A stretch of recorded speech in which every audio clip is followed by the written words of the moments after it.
இதுவரைக்கும் எங்க சேனலை சப்ஸ்கிரைப் பண்ணாதவங்க ரெட் கலர் சப்ஸ்கிரைப் பட்டனை பிரஸ் பண்ணுங்க. கூடவே பெல் சிம்பலையும் கிளிக் பண்ணிக்கோங்க.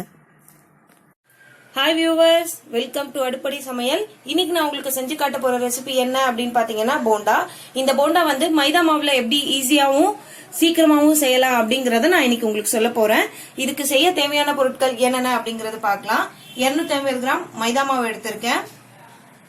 2 பெரிய வெங்காயத்தை பொடி பொடியா நறுக்கி எடுத்திருக்கேன். அரிசி மாவு 1/4 கப் எடுத்திருக்கேன்.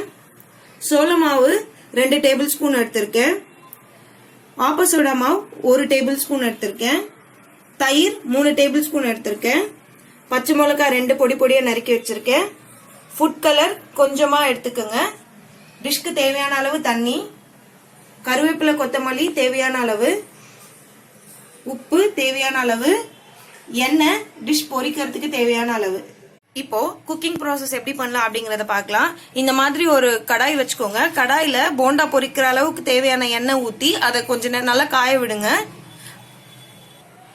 எண்ணெய் காஞ்சிட்டு இருக்க சமயத்துல நம்ம என்ன பண்ணலாம் அப்படிங்கறத பார்க்கலாம். இந்த மாதிரி ஒரு பவுல்ல நம்ம மைதா மாவை ஆட் பண்ணிருக்கோம். நம்ம எடுத்து வச்சிருந்த மைதா மாவை ஆட் பண்ணிட்டு அரிசி மாவை இதுல ஆட் பண்ணிக்கலாம். அதுக்கப்புறமா சோள மாவு, அதுக்கப்புறமா ஆப்பசோடா மாவு. சரி, இப்போ இதுக்கு டிஷ்க்கு தேவையான அளவு சால்ட் நம்ம ஆட் பண்ணிக்கலாம். சால்ட் ஆட் பண்ணிட்டு கொஞ்சம் மிக்ஸ் பண்ணி விட்டுக்கோங்க கையை வச்சு. மிக்ஸ் பண்ணிட்டு நம்ம எடுத்து வச்சிருக்கிற ஆனியன், நீங்க மைதா மாவு இல்ல அப்படிங்கிறவங்க கோதுமாவுல கூட இதை செய்யலாம். வீட்டுல கெஸ்ட் யாராவது வந்துட்டாங்க அப்படின்னா நம்ம கொஞ்சம் சீக்கிரமாவும் இதுல வீட்டுல இருக்கிற இன்கிரீடியன்ஸ் வச்சு செஞ்சுக்கலாம். பச்சை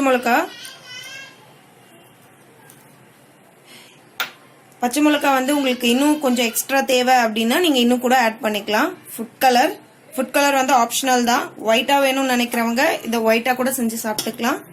அதுக்கப்புறமா கருவேப்பிலை கொத்தமல்லி,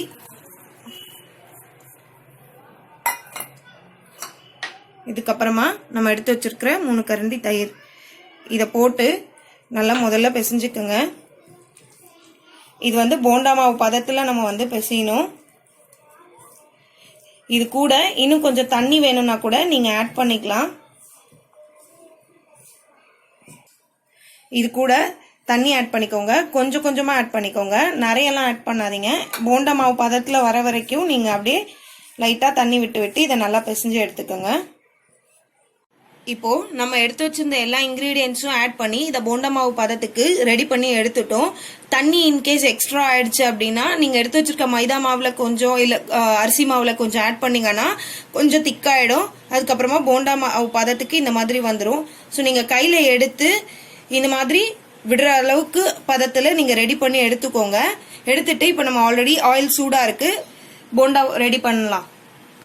எண்ணெய் காஞ்சிருச்சான்னு செக் பண்றதுக்கு மாவுல இருந்து ஒரு டிராப் எடுத்து இது மாதிரி விட்டு பாருங்க, அது நல்லா தெரியும். இப்ப எண்ணெய் நல்லா காஞ்சிருக்கு. இப்போ நம்ம வந்து மிக்ஸ் பண்ணி வச்சிருக்க போண்டா மாவை இதுல எடுத்து போட்டுக்கலாம்.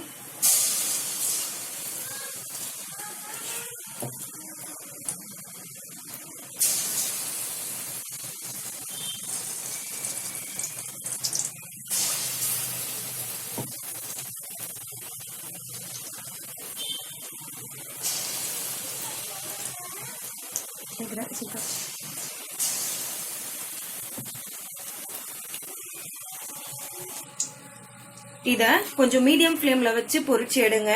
2 பக்கமும் போண்டா நல்லா வேகணும். சோ ஃபர்ஸ்ட் இப்ப நீங்க ஒரு சைடு போட்டுட்டீங்கன்னா அது நல்லா வேகிற வரைக்கும் வெயிட் பண்ணுங்க. வெயிட் பண்ணிட்டு கலர் லைட்டா சேஞ்ச் ஆனதுக்கு அப்புறமா திருப்பி விடுங்க. இப்போ ஒரு சைடு நல்லா வெந்துருச்சு. அடுத்த பக்கத்துக்கு நம்ம திருப்பி போடலாம்.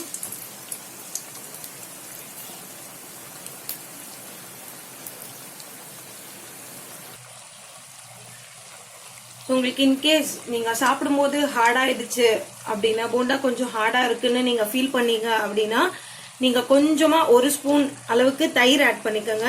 அதுக்கப்புறமா கொஞ்சமா அரிசி மாவு ஆட் பண்ணிக்கோங்க. இப்போ போண்டா வந்து 2 பக்கமும் நல்லா வெந்துருச்சு, கொஞ்சம் பொன்னிறமாவும் மாறிடுச்சு. இந்த டைம்ல நீங்க இதை வந்து ஒரு பிளேட்க்கு டிரான்ஸ்ஃபர் பண்ணிருங்க. சுவையான மைதா மாவு போண்டா ரெடி ஆயிடுச்சு. இந்த வீடியோ உங்களுக்கு பிடிச்சிருந்துச்சுன்னா லைக் பண்ணுங்க, ஷேர் பண்ணுங்க, சப்ஸ்கிரைப் பண்ணுங்க அண்ட் உங்களோட ஃபீட்பேக்கை கமெண்ட்ஸ்ல எனக்கு ஷேர் பண்ணுங்க. தேங்க்ஸ் ஃபார் வாட்சிங்.